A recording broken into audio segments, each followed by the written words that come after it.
When the customer walks in, it's always ambiance is already set, the music is already set, the bartenders are in their place, waitresses, all the customer service elements are in place and ready to go. But that's not how it starts out. When it starts out, all that has to be established, and the DJ does a good portion of that as far as the lights and sound and the ambiance of the club is concerned. And it depends on what kind of club as to what all is involved, whether it be turning on televisions and neon and different lights. If there's stage lighting that needs to be operated and get into sync, a lot of systems take a certain amount of warm up.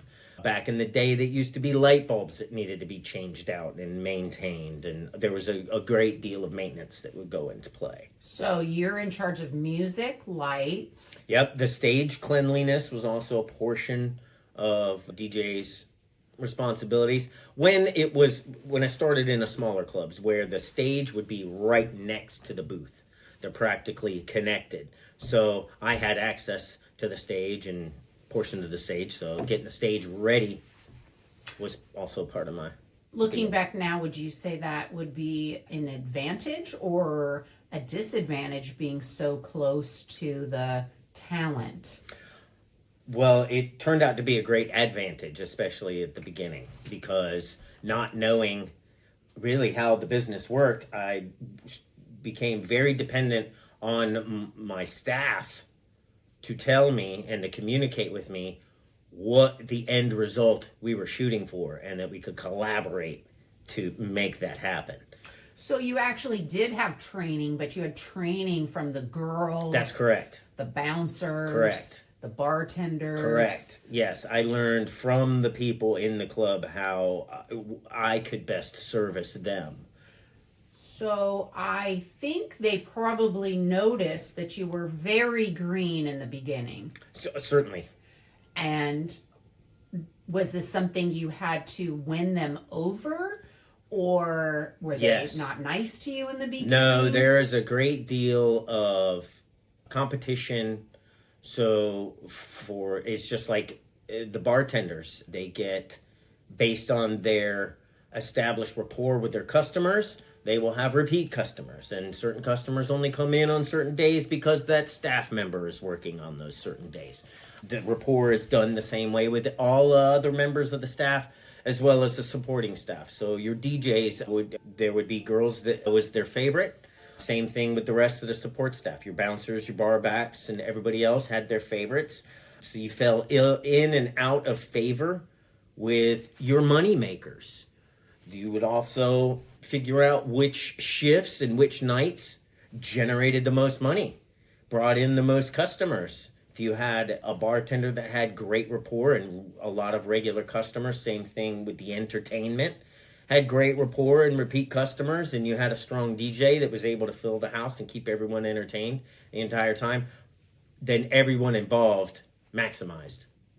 So did you have control of the energy of the room? Absolutely. It was almost magical, and that's what I learned very early on. I always knew that music affected me a certain way, but I didn't really see the power of music over a room full of people, especially a room full of people that aren't necessarily paying attention. They're not listening to every song you put on, but you can see and feel and control the energy in the room by the series of music that you play, the tempo of the music that you play, the amount of backbeat rhythm to lyrical content. There's a lot of subliminal control that goes into the ambiance that you set.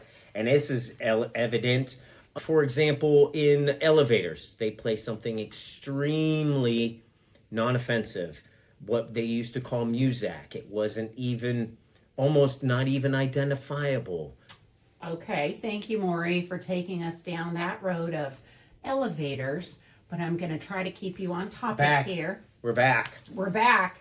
So I'm interested, what kind of music worked best in that environment? 1996 was a good time because there was new elements being brought to the popular music. So most of the time it's pop music, right? Yeah. Pop is short for popular music. So you would have your classic staples, the rock songs that everybody knows and can sing along with, but are also danceable. AC/DC, Back in Black, for example, is a rock song that you can also dance to. So staples like that, the popular songs of the radio, your top 40 hits, which are usually more of a dancey sing-song type music. And then in the mid to late 90s, we saw an introduction to what became EDM or techno music. And that was very new to that genre of entertainment. So before 1996, it was rock and roll, country, and pop radio. Okay. Whereas underground scene was electronic music and techno music, which didn't have a whole lot of lyrics and things of that nature like you would hear on standard mainstream radio. But that music infiltrated the adult entertainment industry just like it did every other aspect of pop culture.